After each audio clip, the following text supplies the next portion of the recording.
Vamos falar agora então sobre o capítulo 2 da obra O Medo Líquido de Zygmunt Bauman, intitulado, olha aí na sua tela, O Medo e o Mal, certo? Neste capítulo, Zygmunt Bauman começa a fazer uma reflexão sobre a diferenciação, ou melhor, talvez a indiferenciação entre o que é o medo que sentimos no dia a dia, etc., e o que é o mal, talvez a origem desse medo, o que seria? Então vamos ver a primeira citação já de abertura do capítulo em que o Bauman coloca o seguinte. Vamos ver. O medo e o mal são irmãos siameses, aqueles que nascem no mesmo corpo, né? São dois, mas em um. Não se pode encontrar um deles separado do outro, ou talvez sejam apenas dois nomes de uma só experiência, um apontando para o lá fora, para o mundo, o outro apontando para o aqui dentro, para você mesmo. Eu te pergunto, qual você acha que é o mal e qual que é o medo? Qual aponta para aqui dentro, para si mesmo, e qual que aponta lá para fora? Bauman coloca que aqui dentro é o medo que se sente, né, pessoalmente sobre algo. E o mal é aquele que habita lá fora, aquele que não se sabe ao certo o que é. Lembra lá da introdução, quando nós falamos sobre o que é o medo mais efetivo, né? Aquele que é desconhecido, aquele que você não sabe o que é. E o mal é meio que isso. Quando a gente fala em mal, segundo o Bauman, é quando nós nos referimos a algo que seria inclassificável, para o qual nós não encontramos uma palavra específica, né, que o defina. Por exemplo, um crime, um assassinato, aquilo que já está tipificado na lei, etc. Para isso nós temos um nome. Mas já o mal, né, há um mal que assola determinado local, determinado país. É porque é um pouco difícil de nós contornarmos e especificarmos discursivamente o que seria esse mal. Então ele vai sendo explicado, ele vai sendo sentido, ele vai sendo o mal, vai sendo aí discursivizado ao longo da história com diversas formas, dependendo da forma como nós entendemos o mundo em determinado contexto. A concepção de mal vai então mudando. E aí coloco mais uma vez mais uma citação do nosso querido Bauman aí do livro para vocês, que sintetiza esta ideia. Veja só, né? A questão da racionalidade ligada ao mal. Como que nós racionalizamos o que é o mal? A razão é um atributo permanente universal dos seres humanos, mas o que ela pode ou não abordar depende do instrumental e da prática utilizados, os quais tendem a mudar com o tempo. Então, ao longo do tempo, mudam as concepções. Se numa nossa sociedade aí ocidental, racional, né? Nem tão racional, mas talvez mais teológica, lá no início, o mal era um sinônimo de pecado, sinônimo de pecar, era um problema moral relacionado à ação do indivíduo. O mal dependia da conduta de cada um. E ele faz até um paralelo, né, com a psicanálise, algo que anda muitos anos, aí, muitos séculos até para frente, para dizer que olha como são parecidos e há resquícios disso ainda hoje, né, na nossa sociedade. Se o mal para o sacerdote, ele compara o sacerdote e o analista.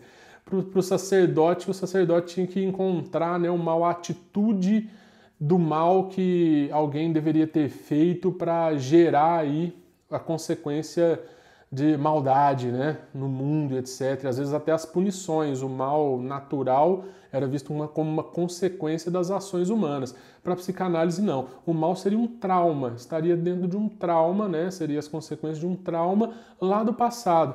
Mas ambos têm uma relação parecida.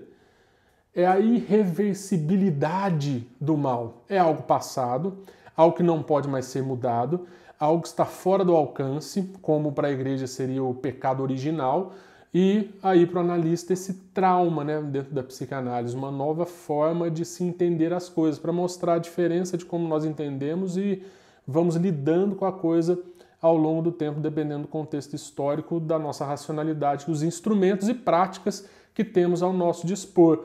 Então, para a antiguidade bíblica aí, evitar o mal seria não pecar. Para uma modernidade aí psicanalítica seria conhecer o trauma e pensar em como reagir a este trauma.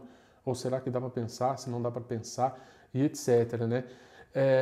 Vou colocar para você aí, então, algo que o Bauman vai fazer uma relação, que desde os escritos bíblicos e essa ideia de uma divindade, né, e de um pecado, esse mal moral que assola o mundo, tem uma ideia de justiça. Se você faz o bem, colhe o bem. Se você não faz o bem, não colhe o bem, colhe o mal. E aí ele coloca essa questão filosófica do livro de Jó. Porque o livro de Jó, não sei se você conhece a história, Jó era um fiel seguidor de Deus, tinha sua vida maravilhosa, etc. E Deus, conversando com Satã, diz para Satã: o que você acha, né? Tanto que Jó é bondoso e bom. Satã diz: ele é bom porque você é bom para ele, porque ele tem tudo, ele tem de tudo, ele está tranquilão. Se ele não tivesse tranquilão, se você tirasse tudo desse, cometesse injustiças com ele não seria bom, ele faria o mal. E aí Deus vai colocar isso à prova e arrebenta com a vida do Jó, né? Mata os filhos, arrebenta as plantações e tal, vai destruindo e tal. E o Jó tá lá, sempre fiel a Deus, sempre bondoso, caridoso e etc. Ele é meio que uma provação, aí, uma prova, né, da teoria da teodiceia, a justiça divina, que mesmo quando faz o mal é para o seu bem. Essa ideia já não cola tanto. E aí o Bauman coloca também que essa ideia não cola tanto porque há uma mudança, uma passagem desse tipo de pensamento para o pensamento, né, moderno. E dentro da filosofia e da metáfora do livro de Jó, ele coloca o seguinte, ó, vamos ver aí, ó. O que Jó talvez ainda não soubesse é que todos os pretendentes terrestres a uma onipotência semelhante à divina, aquele que poderia se igualar a Deus, né? Eles descobririam que nos séculos seguintes aí descobririam que a imprevisibilidade e acidentalidade do trovão, porque sempre que Deus ia falar com Jó, falava por meio do trovão, algo assustador e natural que acontecia de forma inesperada. Eram, de longe, as suas armas mais espantosas e aterrorizantes, a imprevisibilidade e a acidentalidade do trovão. E quem desejasse roubar o trovão soberano deveria primeiramente dissipar a neblina da incerteza que o encobre e transformar a aleatoriedade em regularidade. Mas Jó não poderia prever isso. Não era uma criatura da modernidade. Porque a modernidade é a era que vem com o conhecimento, né? A era do conhecimento, da razão, a era em que nós podemos racionalizar e saber o que vai acontecer de antemão e fazer com que aquilo não aconteça. E aí surge um evento, né, natural, aí, vamos dizer, que vai colocar em questão essa relação do natural e do moral, que é o terremoto de Lisboa de 1755. Um mal enorme provocado a várias pessoas, mesmo aquelas que fizeram bem, que fizeram mal ou não, e etc., mas foi natural, não dava para se prever. E aí o Bauman diz que nasce a filosofia moderna do mal. Essa separação entre o mal natural, imprevisível, que seria da cegueira, do desconhecimento do que pode acontecer, e o moral, previsível. Você pode prever porque é da ação do homem. E o Jean-Jacques Rousseau, numa de suas cartas aí a um outro filósofo, coloca essa questão sobre o terremoto de Lisboa, que aquilo que parecia natural poderia muito bem ter sido moral. Se os governantes, se as pessoas tivessem vivido de outra forma, tivessem construído casas mais leves, tivessem pensado, né, pela previsão aí de que poderia acontecer um terremoto, não tivessem decidido correr até suas casas para pegar os seus bens materiais na hora em que estava ocorrendo o terremoto, talvez menos pessoas tivessem morrido. Então as escolhas individuais também estão relacionadas a este mal. E outro desdobramento que isso vai ter, por exemplo, com relação à banalidade do mal, né? Que a Hannah Arendt fala. A Hannah Arendt viu o julgamento do Eichmann, não é? Aquele senhor nazista e tal, um burocrata nazista. era aquele que assinava os documentos mandando as pessoas para Auschwitz, aprovando, desaprovando os extermínios, etc., os comboios e tudo mais, como seriam exterminados, como não seriam. Então, aquela ideia de uma previsibilidade ou de uma premeditação de se fazer o mal moral cai por terra, porque a burocratização da vida vai fazer com que isso não aconteça mais. E aí se coloca, a intenção de agir errado é necessária para que se cometa um crime. Procure saber sobre Eichmann. Há vários filmes interessantes, inclusive um aí na Netflix que fala sobre isso. Veja isso. Então o mal passa a ser racional. Tem uma racionalidade de premeditação, etc. Fazer-se cumprir alguma coisa. Ele passa a ser tão imprevisível, o mal moral, quanto o natural. Né? Só parecem previsíveis quando são analisados depois de muito tempo histórico. Não se nota a dilatação e ampliação silenciosa, como não se nota aquela formação da onda do tsunami. Só se vê quando ela está já formada. E aí se coloca o grande alerta, não é? Vou colocar na tela para vocês o alerta do monstro imprevisível. Agora sabemos que sociedades como um todo podem sucumbir de uma forma ou de outra aos Hitler.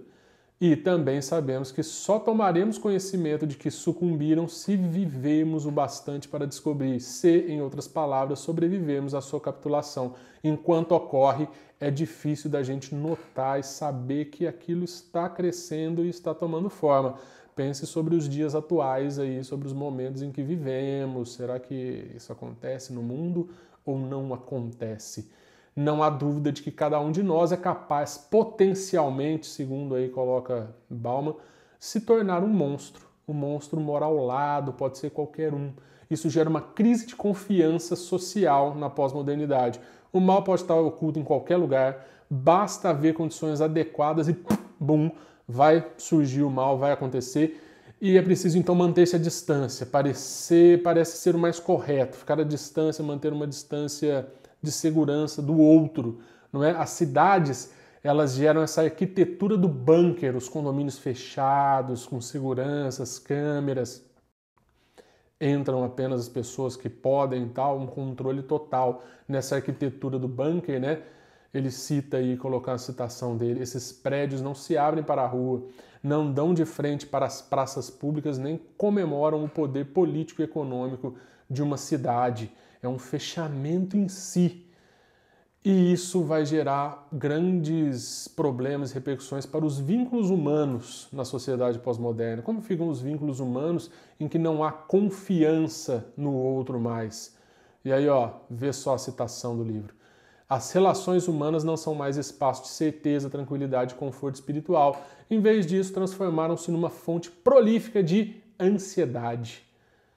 Preferimos investir nossas esperanças em redes, em vez de parcerias, esperando que em uma rede sempre haja celulares disponíveis para enviar e receber mensagens de lealdade. Esperamos compensar a falta de qualidade com quantidade. Meus queridos, o que vocês pensam sobre isso? Isso é o que Bauman coloca neste capítulo, o medo e o mal. O medo e o mal que geram aí, né, esse mal sempre presente, essa falta de confiança, relações cada vez mais tênues e de pouca solidez no mundo moderno. Pense sobre isso, você viu este vídeo até o fim, agradeço a sua participação. Comente, inscreva-se, ligue a notificação aí para receber os novos vídeos e nos vemos já já no próximo capítulo, capítulo 3, que virá o horror do inadministrável. Beijo, tchau.